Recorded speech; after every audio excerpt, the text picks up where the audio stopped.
Good evening, everyone. Welcome to the Kickin' Show. I'm your show's host, Jerry Jordan, and this is the official podcast of Kicking the Tires. We've got Justin Schuoler out in California, making sure everything goes smoothly, which usually doesn't when I'm involved, and Seth Eggert in the motherland of NASCAR, just a little bit north of Concord, North Carolina, in Mooresville.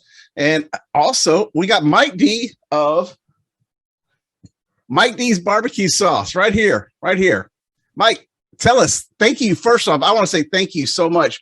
I love it. It's great. It tastes good. I had it on the show last week as we were talking about, and I think I kind of made the other guys mad. But how did you come up with and first and foremost, thank you for being a sponsor. Thank you for supporting Kicking the Tires. Yeah, no problem. Thanks for having me. I enjoy all things NASCAR. So when Sarah reached out to me about the opportunity, I was going, I'm not going to say no.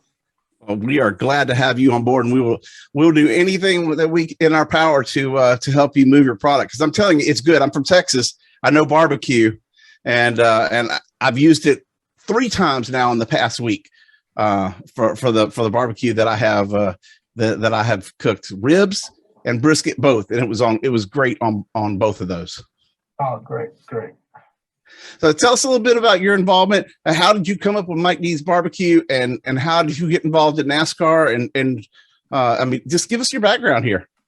Yeah, definitely. So I've been a barbecue junkie for a while, because I grew up in a place where it was a hotbed of barbecue. So I grew up in Richmond, Virginia, where when I was growing up, there was not good barbecue there. So what people would do is they would every so often would drive down to Roanoke Rapids, North Carolina, and go to a place called Roush Barbecue. And that's when I kind of fell in love with barbecue, and wanted to be around it ever since. And so once I moved to North Carolina officially, I started tinkering around with making sauces because I wasn't finding what I was looking for in the store. So I just started to make my own.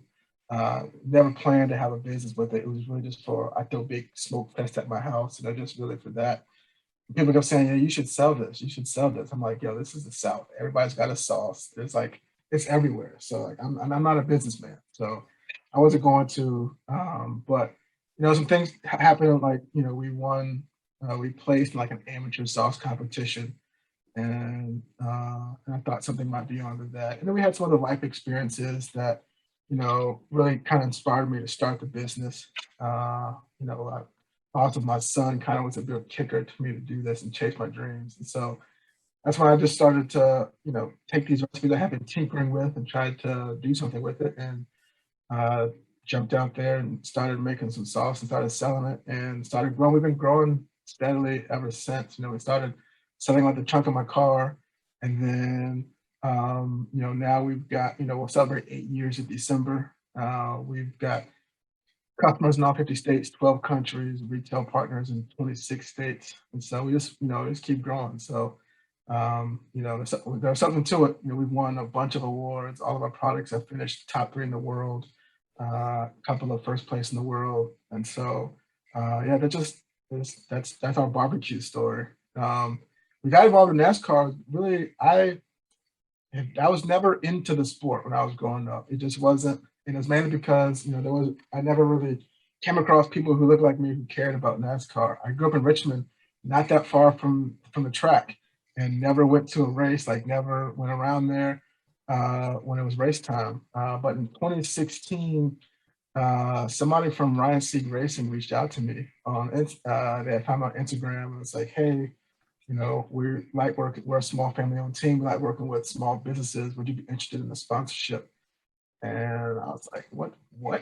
But sure. So I said, why not? Let's go for it. And we started out doing like a small rear quarter panel with them. And then over the years, we grew to the point we did a couple of full car sponsorships for a couple of races over the last few years. Last time was in 2019 at Darlington. And I've been, since I started going to races with them, I've been kind of like hooked to the sport. But now I watch it when it's on TV. I watch the trucks. I watched the Xfinity Series. I watched the Cup Series. I watch all of it now.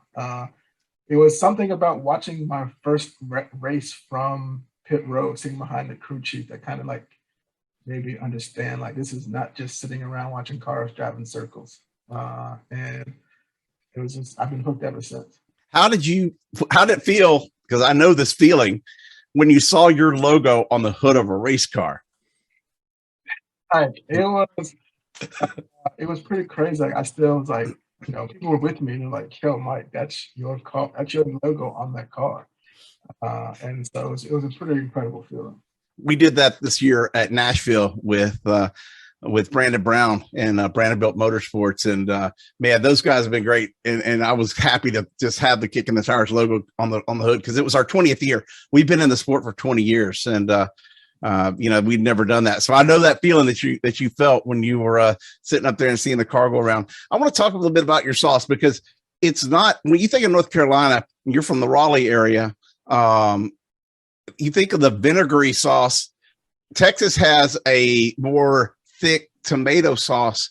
This is somewhere different. This is not your typical North Carolina sauce. It's not a Virginia sauce. You've come up with something really unique that I've tried barbecue literally all over the world. So that's your recipe is spot on for definitely getting in there, getting a niche of a different type of barbecue sauce. Yeah, so really what it is, it's a hybrid sauce. So it has like a hybrid base between vinegar and tomato. So essentially it's got an even base. So that way it's not too thin like a pure vinegar sauce. It's not as thick as a tomato sauce based sauce. And it kind of gives you the best of both worlds, right? Because you need the vinegar because the vinegar helps to tenderize the meat, which is why it's used so much in North Carolina when we do like whole hogs and stuff, because it really helps to break down and tenderize that meat. But, the tomato adds some great flavor elements as well. And so, why not do both of them? And so it's crazy when we're out selling them in North Carolina and everyone's like, well, this ain't a vinegar sauce. And I'm like, well, you should try it, because you still get your vinegar bite in there. And people love it. So there is, in North Carolina, there's really 3 sauces here. So the eastern part of the state is really mostly vinegar. You got the western part of the state, which is influenced by Tennessee and other places where it's, the tomato base. And then there's a small area around Lexington that does a hybrid similar to mine. They call it the Lexington South sauce, where they have somewhat of a hybrid, but it's not exactly the same as mine, but it's in the same concept of trying to combine vinegar and tomato. So we're trying to I think barbecue brings people together. So why not bring the sauce together and make everybody, give them the best of both worlds. I'm definitely loving it here. Justin, it says, Seth, you said you have ordered some, so I know what you're going to get. We'll have to send some out to Justin out in California. But when you were going through the website, the website's pretty easy to navigate, and it's not just barbecue sauce too. Yeah, there was some tailgating packs. There were a few other things out. But granted, I don't do tailgating. We barbecue every now and then. So I was like, after watching you have it on the show, but also B, I'm not a fan of just the vinegar sauce. So I'm more of a fan of the thicker tomato base.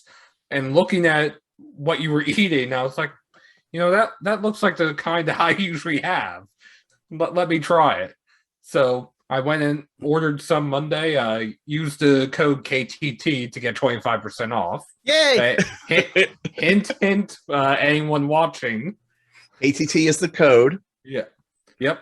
And I ordered two packs. Dad can have the spicy sauce. My sister and I will have the big sauce. But spicy sauce isn't that? It's not that hot. It's not like it's overburdensome of pepper.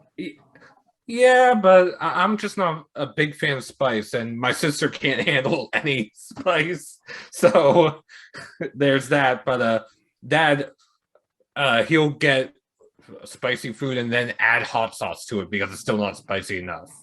So yeah.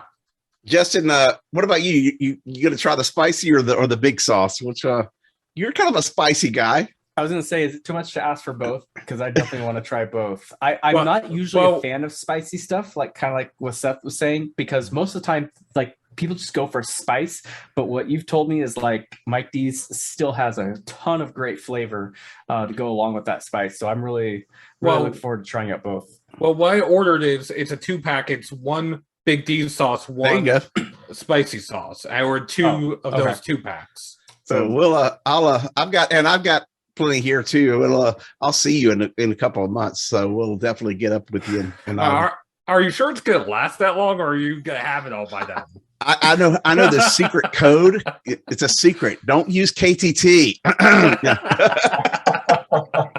I have a question, Mike, because you mentioned, you got involved with NASCAR with Ryan Sieg, but looking at an interview you did with Ryan Sieg Racing, you mentioned that you are a Bubba Wallace fan for the Cup Series.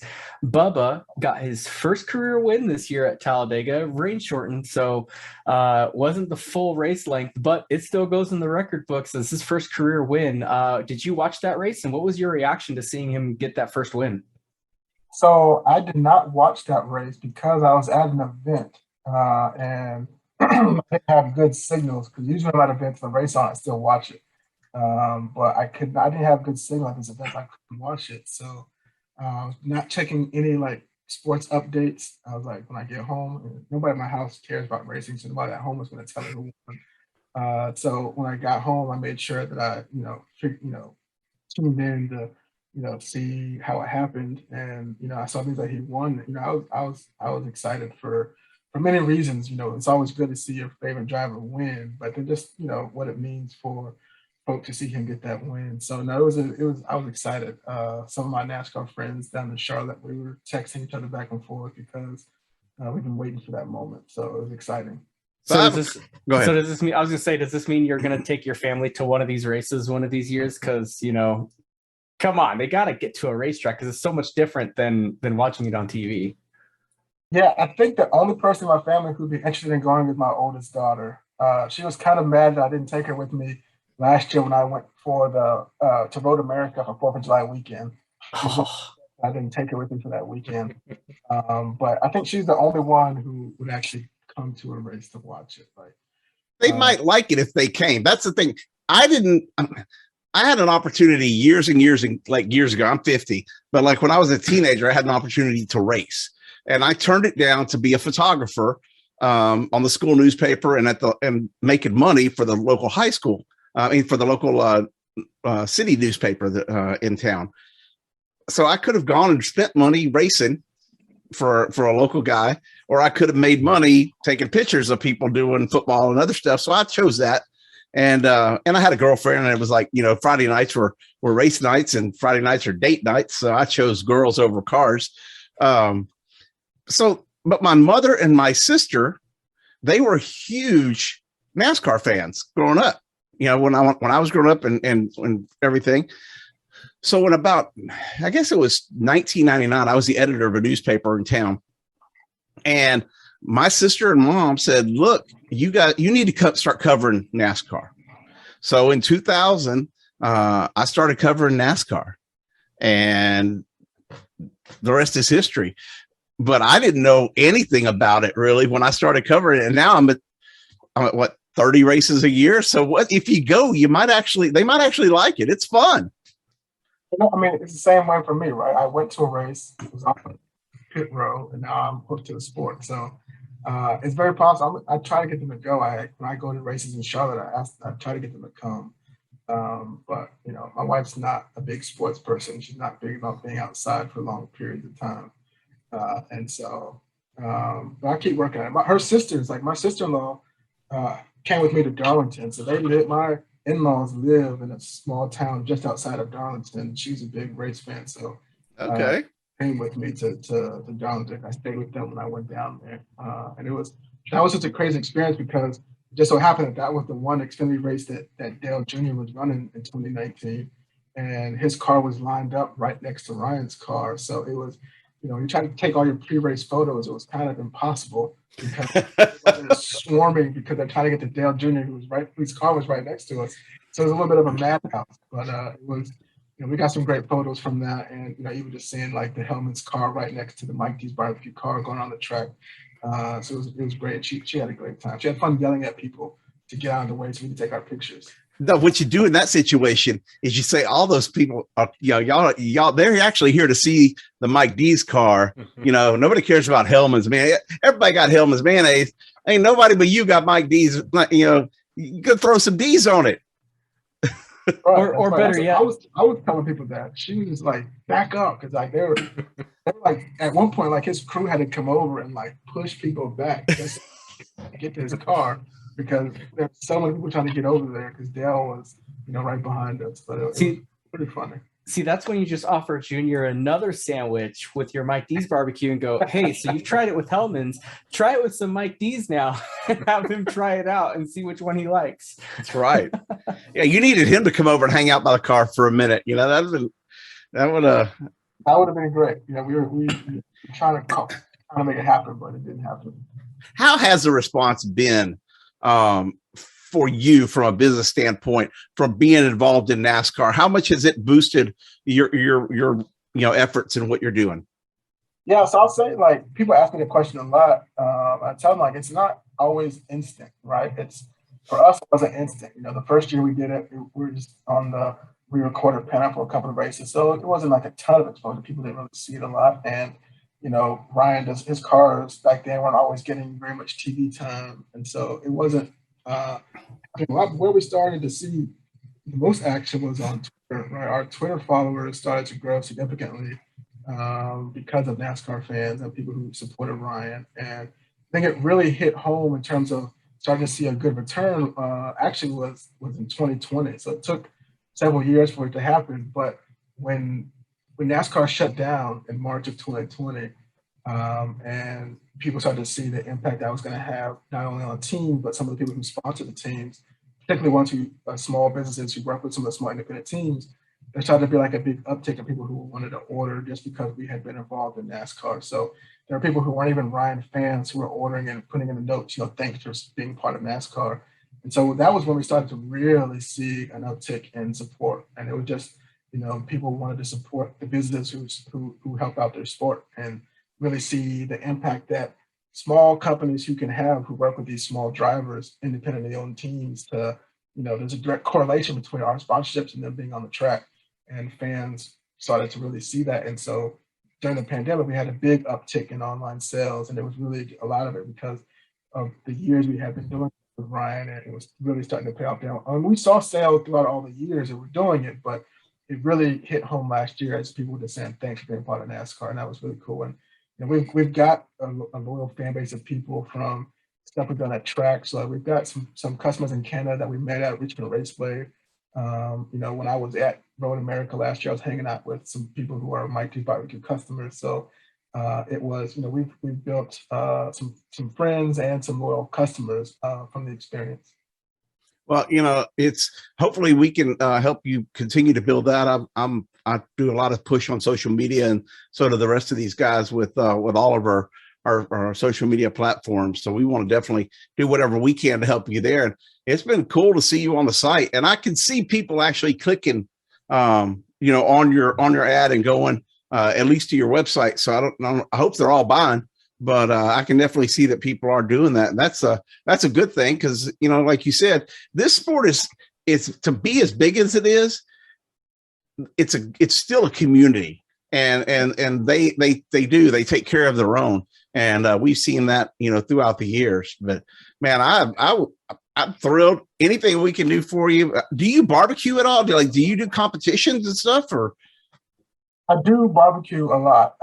If you notice on my Instagram, not lately because it's been kind of a hectic year this year, but my Instagram is full of videos that I do barbecuing, cooking, and showing different techniques, and also kind of showing the different versatile ways that you can use our sauce, because it's not just for grilling. You can use it as a marinade, you can use it in your kitchen, you can use it in all sorts of ways. So we do lots of videos showcasing all that stuff. But I do cook. Like I haven't done competitions in a while. Like when I first started the business, I did a lot of barbecue competitions, but then they started to be closed to the public, and I was doing it so I could grow the brand and meet new people. And so we kind of stopped doing it, just focus on the products, and we do a lot of product competitions. But I really plan on starting to get back into the cooking competitions in 2022. And so hopefully, if things go well, there's going to be a lot of more food-related things happening for us next year. So, looking forward to getting back at that. Now, do you have shelf space in stores, or is it like in the big outlets, or is it? I know you're in like most all the states that you have retail, or where people can buy it. But do you have true shelf space in any of the big box stores? Not at the moment. So we've mainly have focused on like smaller independently owned stores or meat markets because they care more about small businesses than some of the big box stores do. And so we've had some experimentation with some of the big box stores, like we were in 10 Food Lions for a spell. And we've got some things in the works where we'll get, you'll start to see us in some more big stores starting in 2022. I can't drop the names yet, but we've finalized some things and you'll start to see us more across Virginia and North Carolina starting next year. Then hopefully we'll start to expand it beyond that as well.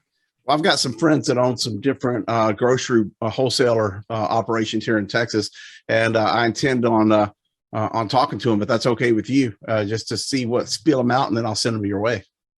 Absolutely, that's perfect. That's many of the times that's how we get some of the stuff we get in. And somebody in that state knows somebody, and they connect them to us, and we're on the shelf. Texas is a state that we earmark. It's our third biggest state that we ship products to. So we've got a big growing base of Mike D's barbecue fans in Texas, and so that'd be great because we definitely want to get more states in Texas. And go ahead. Real quick, Jerry, I know you had said that next year's competition at Texas Motor Speedway that you might enter it yourself. Yes. But aren't they all still doing a barbecue contest there again next year?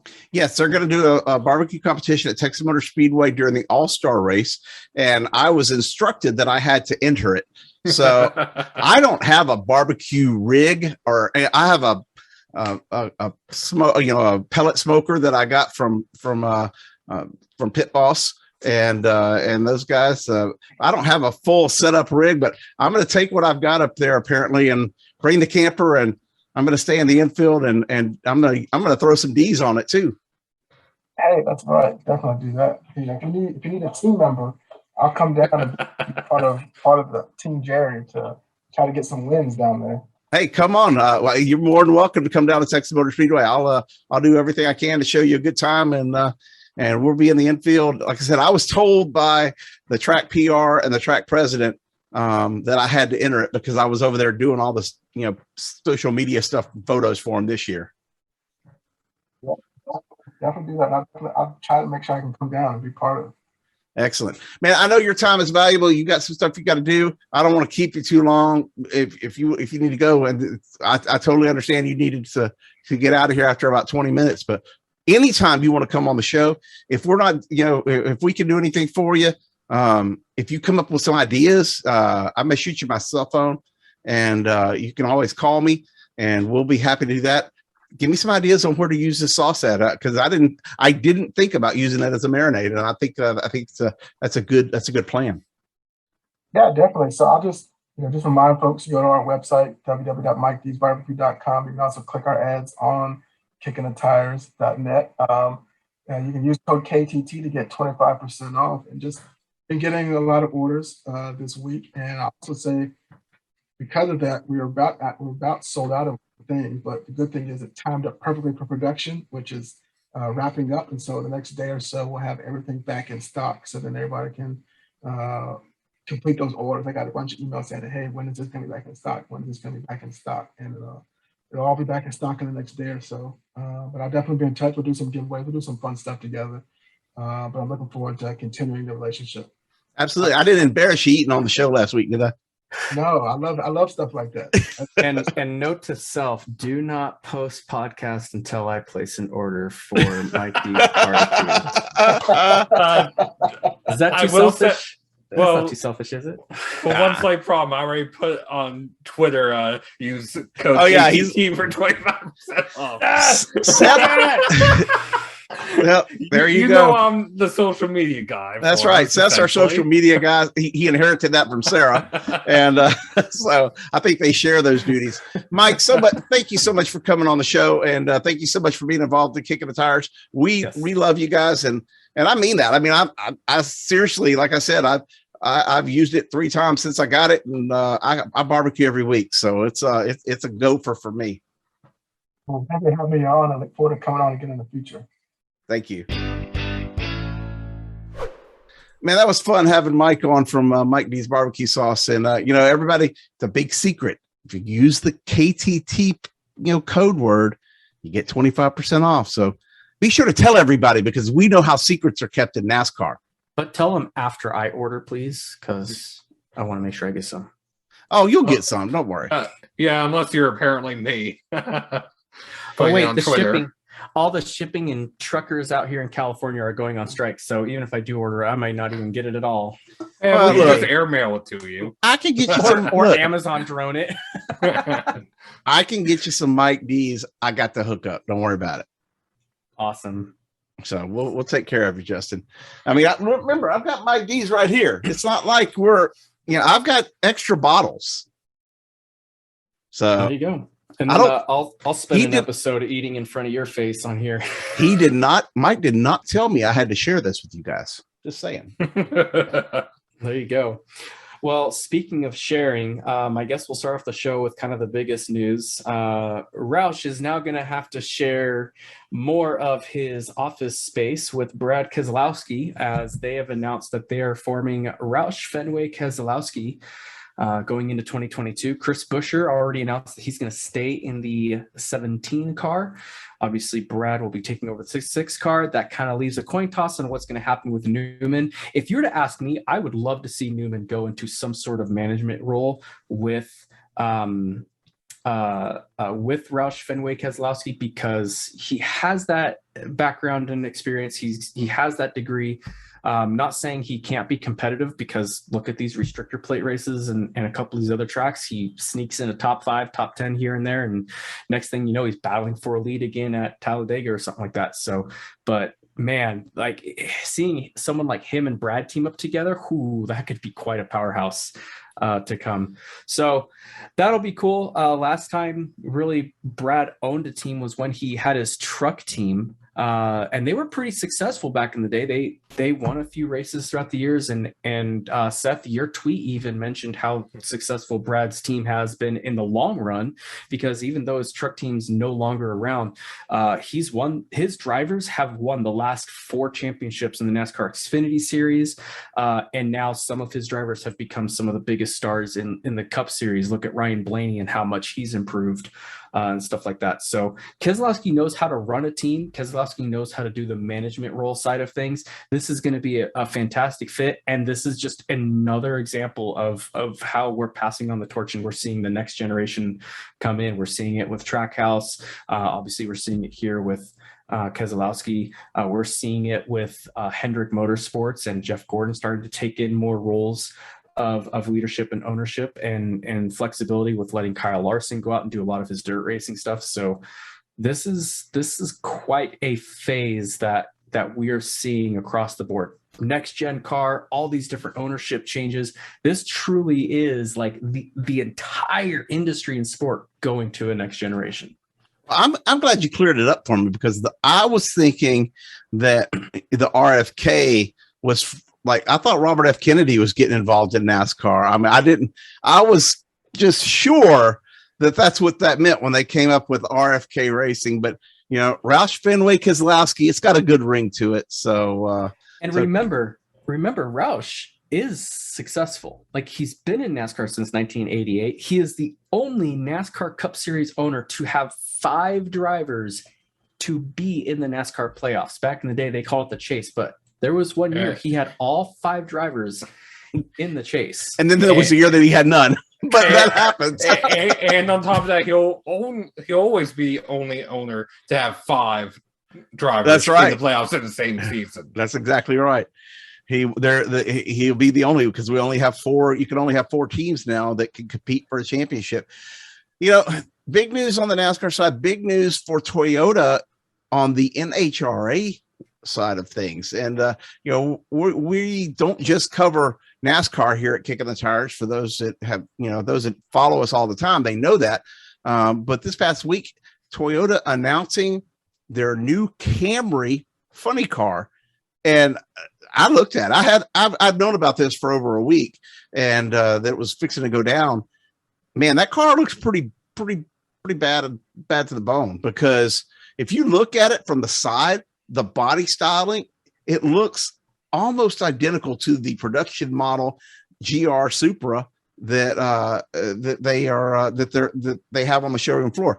Leaving the Camry going to the GR Supra, and the big announcement earlier this week by the Toyota folks did it out at Pomona Raceway out in California.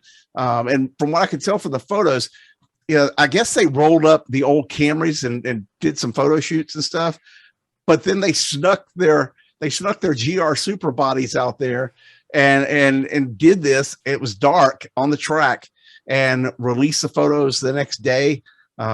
Just a really cool production by the Toyota folks. And I talked to a couple of the drivers. I talked to some of the Toyota reps, and if you're an NHRA fan, big things coming to NHRA, not just with Toyota, the GR supercar, but Tony Stewart going over to NHRA, having his own team. And we're going to start doing a little bit more over there. I used to cover NHRA years and years ago. And then we stepped away from it for a while, but I think I think the popularity is getting back, and they are very, very accommodating to have media like us over there telling their story. And what better way to continue to grow Kicking the Tires than to be able to put stories out there. By the way, our story on the new GR Super Toyota funny car was out 8 minutes before any other media outlet had anything. And I'm talking like NBC Sports, Washington Post, all of those media outlets. Ours was out there first. Boom. And it was accurate too. Yeah, it was accurate. Of course it was. I wrote it. And real quick, I also do want to congratulate Ron Capps on winning his second NHRA funny car title. Caps is also in the Monday Night Racing League, so I wanted to at least give him the shout out there. And maybe his luck will turn around in Monday Night Racing sometime soon. Maybe yours will. Yeah, we'll talk about that a little later in the show. The other news we had this week, Bob Bondurant. For those who don't know, Bob Bondurant is a legend when it comes to motorsports. Drove at Le Mans, one of the top road course racers ever. And if you go to Kicking the Tires right now, still in the promo box is the Bob Bondurant story up first on his passing, leaving behind his wife, Pat, and his family. But he ran the Bondurant driving school. And I know y'all seen me with my water bottle. It's back over here. But I've been out to the Bob Bondurant driving school. I drove a lot of their cars. I did the whole training seminars. And Bob Bondurant driving school, when they were doing full time and running, before COVID, they had it going on. Drivers like Tony Stewart, Kurt Busch went out there. The younger drivers went out there. And also people that just buy like high performance cars. They teach you high performance driving. When I was there the first time, we had Chevrolet products and Corvettes and Camaros, and I did 160 miles an hour in a Corvette, and that was crazy. But then the next time I went out there, I was at a Dodge Demon. So, and doing road course, obstacle courses on the asphalt, huge asphalt parking lot they had. And then they put me in a skid car, and a skid car is when they jack the car up it's got like training wheels on the car, and the driver drives the car, but the passenger is the one in charge of the skid part. And you're like turning a corner, and all the next thing you know, you're skidding out of control. And Bob created all of this stuff. That's he was the genius, and his team out there came up with these ideas to help people and racers when they lose control of the car, how to handle it, how to manipulate it, how to get things under control and keep going straight. So the world will miss Bob Bondurant. He was great for the automotive industry, great for the racing world, and somebody, if you go to the website, somebody I really liked. I admired him. I've been out there a couple times, not for the school, just to say hi when we were out there in Phoenix. And it's just up the road from Phoenix Raceway at Dark Horse Pass, I believe is what it's called.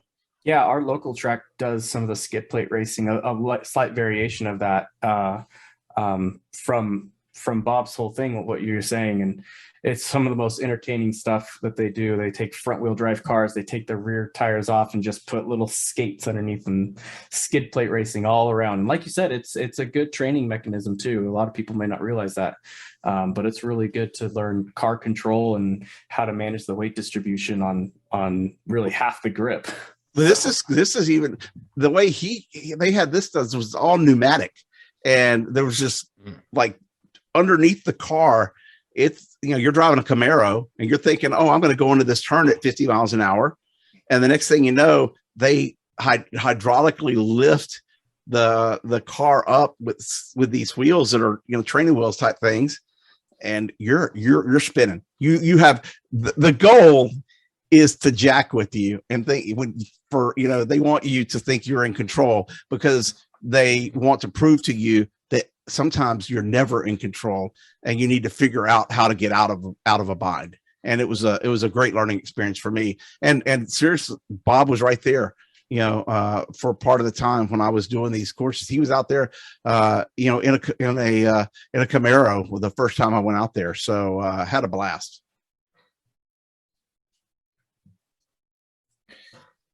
And not only did we lose Bob Bonder on this past week, but we also lost Delma Coward. I hope I'm pronouncing that correctly. If I'm not, I sincerely apologize. But Delma was a Cup Series and Xfinity Series and ARCA driver in the late 80s, early 90s. He was nicknamed the Clown Prince of Racing because of essentially his nature, his personality. He didn't have a lot of success. He failed to qualify for 59 Cup races. He only made 21 starts.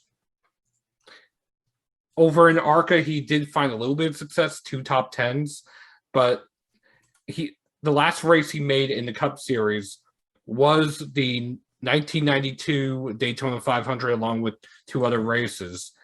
And he was quoted as saying that he ain't never won a race, though he ain't lost a party. And that was after an accident in the dual races allowed him to finish 13th to advance to the Daytona 500. So I ain't never lost a race, but I ain't never won a race, but I ain't never lost a party. I like that motto. Yeah. And he was known for driving a green number 0. It was an iconic car in some senses because the color green isn't seen on track a lot. Because that's like a superstitious bad luck stuff. Yeah. Yeah, and 0 isn't seen a lot on track for the same reason. So he was a fun driver to watch from time to time. Granted, I was much younger in the early 90s, so I didn't know a lot, but I just liked his attitude. He did try to run the 1997 All-Star race after running the 1997 ARCA race at Charlotte. He fired the engine in the garage after having some engine problems, rolled out on track after missing the start, only for NASCAR to black flag him because he wasn't on the grid and didn't go through tech to get on track. So you don't think for a second that he was cheating, do you? With his budget, I doubt it. But okay. But 2 great, representatives of the sport, obviously gone. And the sad part is we're gonna continue to hear this because the older generation of racing legends is, eventually they're gonna leave us, and there's many books that can be written about people like Del McCowart. So you could write one about. There's been plenty written about Bob Bondurant, but he was at Le Mans, and he just, both of those guys are just icons in their own ways of motorsports, and they will be sorely missed. Seth, go ahead and give us an iRacing update real quick, and take us through the next gen testing, because I heard it was chaotic out there today, and you will be there at Charlotte Motor Speedway tomorrow. And then I'm going to go have some, I think I have some more barbecue in the other room. Well, let's start off with the FTF racing. Tyler Gary won not only the Kicking the Tire season finale 200, he won the championship on fuel mileage. Wow. The last run went 75 laps, and he started saving immediately, clutching, laying off, the whole 9 yards. Meanwhile, former Coke Series drivers Kevin King and Blake Reynolds, they didn't start saving fuel until about 20 laps into the run. And Michael Frisch recognized, wait, no one's going to make it. I'm going to go and pit. Well, unfortunately for Frisch, two of his three competitors did make it. Kevin King ran out with 3 laps to go while leading. Ouch. Hey, let me just point something out to you. Tomorrow morning when I go to my office, if I make it, it will be on fuel mileage. I'm just saying. Well, I will say I don't want to be like Kevin King, because there's a slight possibility that I will run out at the Shell station that's just about 3 blocks from my office. Well, for Tyler Gary, he had enough to cross the line. He didn't have enough to celebrate, although Matthew Zwack and a few of his friends helped push him, and they had to get creative to get him into the newest feature at the updated Phoenix Raceway on iRacing. You can actually drive into Victory Lane. It's the first iRacing track to have that feature. That's cool. Interesting. Granted, you can do that at some of the road courses at Michigan, but this is the first one with an infield Victory Lane that you can drive into. I wonder how many other tracks they'll emulate like that where they can do that. The one I'm interested to see if they can figure out how to do it is Bristol. That would be, to drive up on top of the building like that. That would be fun. Yeah. But imagine you could take the ramp and just keep going. Just floor it and just launch yourself, just like you do at Monza. Yeah. I was already thinking of doing that in practice. There you go. It'd be cool to see if they introduce like emotes and stuff like that, like some of these other video games do, where like you can like unlock emotes on like how your driver celebrates and stuff like that. Because I know you can make like drive avatars, you can like customize a helmet and your race suit in iRacing. So if they do that, then now that stuff actually, I feel like finally has a purpose. Yeah, then in Monday Night Racing, Kyle Busch won with a 5-wide pass on the inside on a restart. That was wild. I don't know, but I went back and saw that. That was insane. Yeah, and he was able to hold the rest of the field off. I got caught up in the wreck, in 2 wrecks early. One was my own fault. My spotter told me to go high, and I'd already gone low, and I had nowhere to go. The second one, my spotter never called out, so I didn't see it coming. And then the third one, my buddy wrecked you. Yeah, Colin Fern decided to hook me under caution, trying to get payback on Stephen Ellis. Why did he wreck you? I don't think he saw me coming between him and Ellis. Man, Colin, come on. So I ended up 27th on double points night. Oh, no. Yeah. Steven. Yeah. Stop pissing people off, Steven. So, okay. And then in the eNASCAR Contender iRacing Series, Donovan Strauss won at Auto Club Speedway. Sorry, Steven. So Steven Ellis writes for hockey, and I was just going to say, like, what the puck? What the puck, Steven? This is a PG show. Yeah, there's nothing wrong with the word puck. But Donovan Strauss won the Contender Series at Auto Club Speedway. And this is after he got wrecked out at Phoenix Raceway late. And he finished top 10 at Homestead. At Auto Club, he started 13th, worked his way up into the top 5, took the lead with about 59 laps to go. And after green flag pit stops, he just drove away. The Space Station Racing driver and Bobby Dale Earnhardt Legacy Esports driver. Yeah, that is a mouthful, but yes, that's Earnhardt, as in, I believe it's Dale Jr.'s nephew. Bobby Dale. Yep. Who he owns his own iRacing team, Legacy Esports, and I believe they're also associated with the Reaper Speed Lab. Okay, so what does it cost to own your own team? Well, for back end teams, you can kind of. Well, this is. Don't we kind of own Kicking the Tires team? I mean, you're Kicking the Tires Racing. Yeah, well, on the back end of the site, as they call it, you can create your own team. It doesn't cost anything. But to run as kickingthetires.net, or as Kicking the Tires Racing, that would probably cost money. Okay, how much? I don't know. Well, isn't that your job to find out? I will try to find out. Because then they would have to say Kicking the Tires when they're talking. Yeah. And maybe you could make the Coca-Cola series.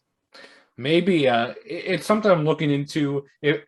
I have to at least get a webcam and a better monitor. I will say that, because the 127-inch monitor that I have, I have to apologize to Stephen Wilson. I did not see you coming on my inside, because with my monitor, I don't have the field of view that other drivers have. Well, I have a curved monitor, an MSI. Maybe we can hook you up with something, and I can definitely hook you up with a webcam, because I got plenty. Yeah, I got multiple, so I'll make sure that I get you a webcam, and because I've got extras of some Logitech webcams. So, but maybe that'll help you out. We'll see about help get you a nicer setup. Do you need my rig? Do you because I'm obviously I use it for the show, but I don't iRace that much anymore. I think we'll try to get you back on iRacing at least a little bit here and there. Do they have a We Really Suck league? That's what we need. I need a league that says the We Really Suck league. What happened to the second half or back half or whatever? The lower half dash round 2 or whatever. Yeah, whatever happened to that series? That was a lot of fun to do. I would do that. I guess we'll have to see. Well, you know what? One of the co-founders of that league is going to be on the show next week. That's right. Yeah, Ryan Ellis is going to be on. 2 weeks. Ryan Ellis will be on the show in 2 weeks, and we will ask him about that. And I will be in 2 weeks in Nashville on the Burnouts on Broadway, doing the show live from there. So y'all are going to have to bear with it, because it's going to be chaotic and probably really, really loud. And speaking of chaos, there was some at the NASCAR NextGen test. Charlotte Motor Speedway. 10 minutes into the test, Austin Dillon crashed his number 3 Bass Pro Shops car. RCR took it back to Welcome, North Carolina. They replaced the left front quarter panel, the tail, the front fascia, the hood, the splitter, the front clip, the engine, and the front suspension, and made it back to the track for testing with an hour left in testing today. I'm surprised they didn't have to replace like the A-frame or anything like that, like unless that's like the suspension, that part of that. But if they didn't have to replace that, that's quite a shock. Everything bolts on now. It's all bolted together. The whole front area bolts onto the actual greenhouse of the car. And I want to know if NASCAR paid them to go out there and nose it into the wall, because then they can show that the car is A, safe, and B, it can be quickly repaired. Well, and then the other part too, because like you said, Jerry, that was a hard hit. I don't know, like if anybody's seen it, but it was so hard that the number on the side of the car moved forward. Did you see that? That's insane. Yeah, Seth is rolling his eyes. Well, I will say this though. It is a testament, A, to the safety of the car, and B, how quickly the car can get repaired and turned back around. I'm telling you, I would not put it past NASCAR to have been behind. No, they're not going to wreck anything on purpose. There were a couple of drivers that were saying that there was a little bit of fluid still on track. from Yeah, something. but I'm thinking that, this has got to be a feather in NASCAR's cap to all the haters on social media saying, "Oh my God, the car's unsafe and it can't be fixed and it's blah blah blah." And to the other critics that say the car was slow, it only did 173 miles per hour with Ryan Blaney. That was the fastest time today. They are going to lower the spoiler tomorrow by an inch, which they're estimating will add about 30 horsepower, for one. For another, don't complain about the speed of the car. Kyle Busch hasn't won in it and said that the car sucked yet. That's right.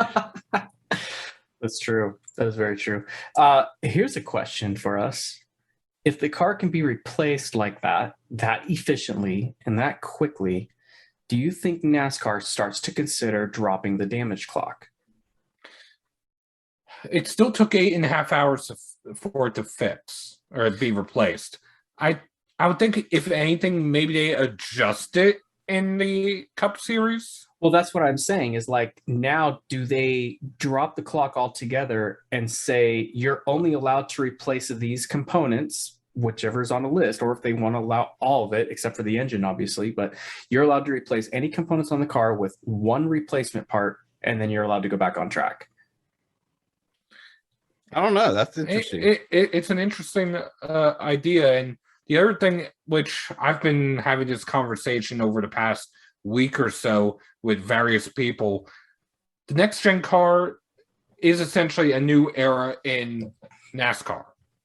The current era that we talk about is the modern era, which was from 1972. Most say until present. I actually put up a poll out of curiosity to see what some fans thought. If the modern era is still going on, or if it ended with the playoffs, the introduction of the car tomorrow, or if it's going to end with the next gen car. Most say that's going to end with the next gen car with 48% of vote. I think that's a fair assessment. But I think fans need to give it a shot. I've been sparring with a couple people online, and I probably shouldn't have, done that. But me and this guy named Darren Jones. Apparently, Darren Jones used to work for Roush, but apparently he doesn't work there anymore. But he's supposedly an expert in building cars. Maybe he is, and I'm not calling him out. But if he worked at Roush and he built cars, great. He doesn't do it now. And until you're working on these cars now, and I'm talking to people that are working in the shops now, and they're telling me that these cars are safe, and they're telling me that these cars will do what we need to do to get better racing on the track, I'm going to believe them. Next year, if the racing sucks, then I'll say, okay, people like Darren Jones, who used to work at Roush, maybe they're on to something. But don't, poo-poo the damn car because you're upset that NASCAR's changing things. The car looks good. The car is safe. I think it's going to put on good racing. Everybody I've talked to says it's going to put on good racing. And the fact that Austin Dillon nosed it into the wall, and all jokes aside on the number and all that stuff, moving and he was okay. That's the whole goal of this. And I don't care who you are, 178 miles an hour versus 185 miles an hour, you're not going to know the difference from the grandstands. Okay. I've done 160 in those cars with those drivers, and I've maxed out a Corvette at the Bonnarott Driving School. So trust me, it's plenty fast. And I watched the F1 race this weekend, and yeah, there was a good pass, and I have to give Lewis Hamilton credit, but most of the time that's just to follow the leader, and people get all goo-goo-eyed over F1. We have much better racing in NASCAR, in my opinion, even with the cars we have now. So I'm very excited about the future of the sport and the new cars coming along. And we've had much safer racing the past 20 years. That's not a jab at IndyCar or any of the open wheel stuff, but we've had safety in mind for a long time. And I think there were a couple things that caught up to us that made us start thinking that way, i.e. Petty and Earnhardt. But the same thing kind of happened in IndyCar and Formula One before they finally introduced the Halo. And look, now that they've introduced the Halo, boom, like exponentially safer to race those things. So, well, I mean, look at Lewis Hamilton was a tire would have hit him square in the freaking helmet, and then you had the who was it? Roman Grosjean. Roman Grosjean. He went through the guardrail. There was really nothing left of the car. It was on fire. He gets up, walks away. It just burns to his hand. That was. I was speechless. I was like, I think we just saw someone die, because had that halo not been there, of course. But that's why we, you know what, going slower for safety's purposes. I'm not all about doing 200-300. You know who does 200 miles an hour or 300 miles an hour? NHRA guys. And even then they cut the drag strip down from a quarter mile to a little bit shorter for those very reasons, because those guys, I mean, those top fuel guys, if you cut them at this quarter mile with this technology, I wouldn't be surprised seeing them hit 400 or 500 miles an hour in the next few years. So, well, Steve Torrance told me he's going 300 miles an hour, 330 miles an hour.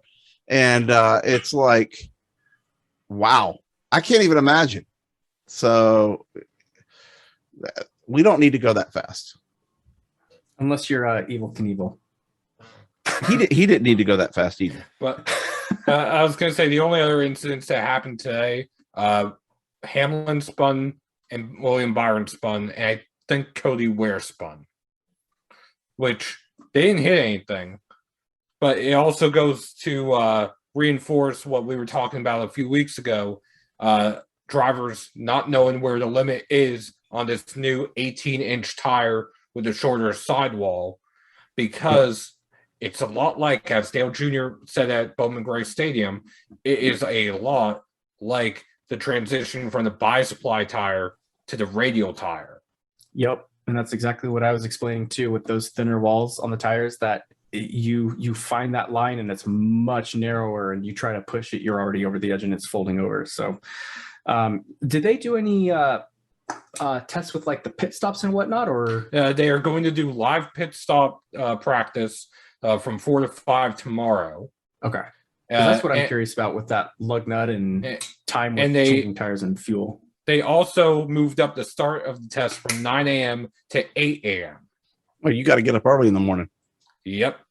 So, and just for the record, for those that don't know, back in I think 2008, after a tragic death, NHRA reduced the track length by 320 feet to 1,000 feet for the top fuel cars.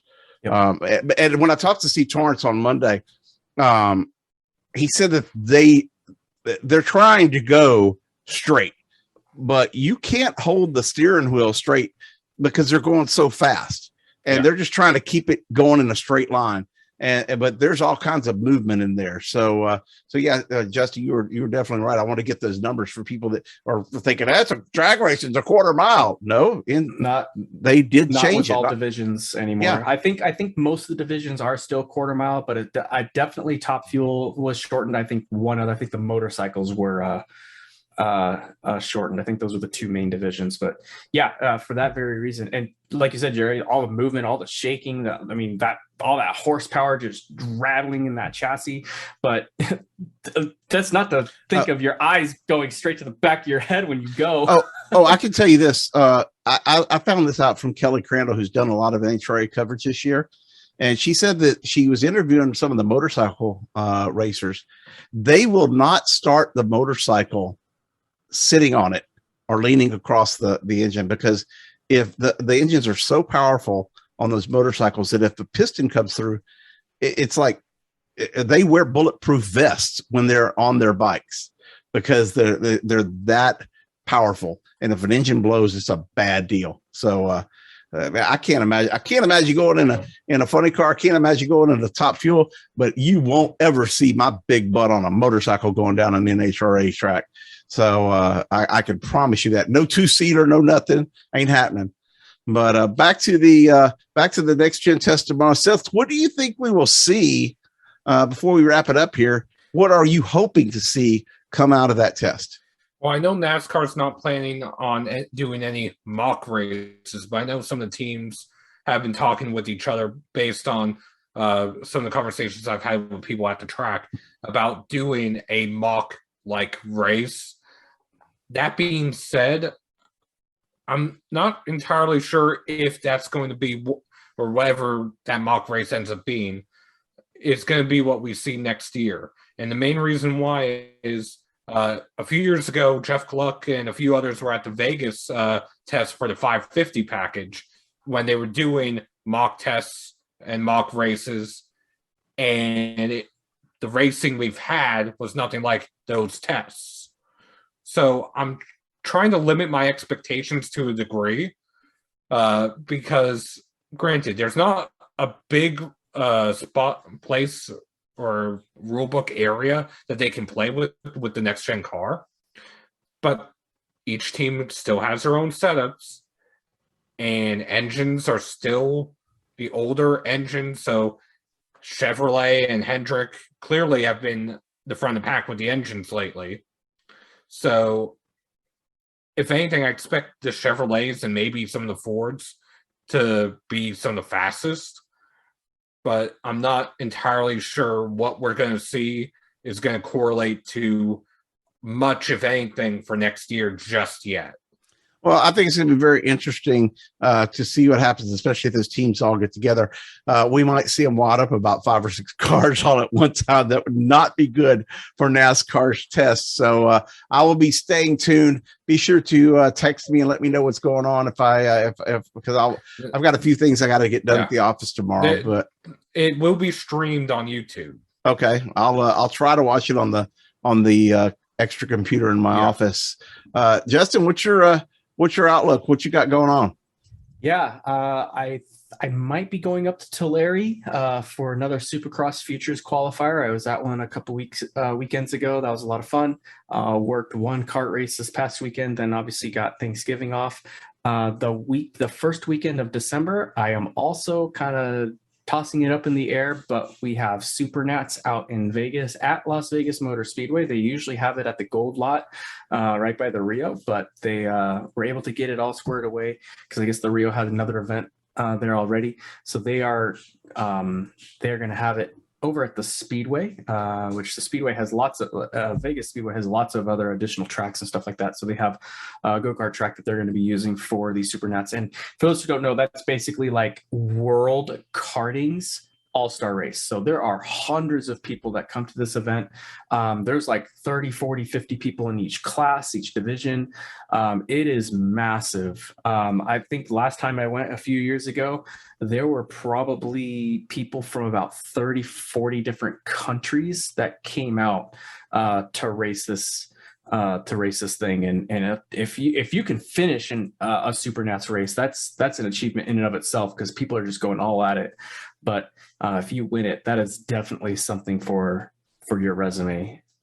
So that's pretty much my thing. I work one more race in like mid-December, and then after that, I think I have the rest of December off. And then starting in January, it's all Supercross and getting ready to pack up and move out of state. So again, hopefully we can break that. I can share that news here soon, but it's gonna be something big coming up for my side. Well, excellent. Tell your wife, Rachel, to bring her camera to the Super Nats, take some photos. I'll give her my login for my Pickfair account. She can refer people there, and I'll split all the money with her for any of the photos that she sells, because I know those go-kart people are crazy for photos. And I already have a site set up where she can sell them for whatever she wants, and I'll just send her the money. But I'll have to see what their requirements are for media credentials, because I know Superkarts SCUSA, they get a little I don't know. They're weird with media credentials sometimes, so we'll see. Well, let me know if you need me to write a letter, because I can definitely make that happen, and be happy to try. That's going to do it here. We're going to be off next week for Thanksgiving. Everyone, spend some time with your family and friends, and wish everybody well. I want to send my thoughts and prayers out to Steve Richards with Performance Racing Network. Steve Yes, got COVID out in Phoenix. Several people have COVID that they caught it either going out there or while they were out there.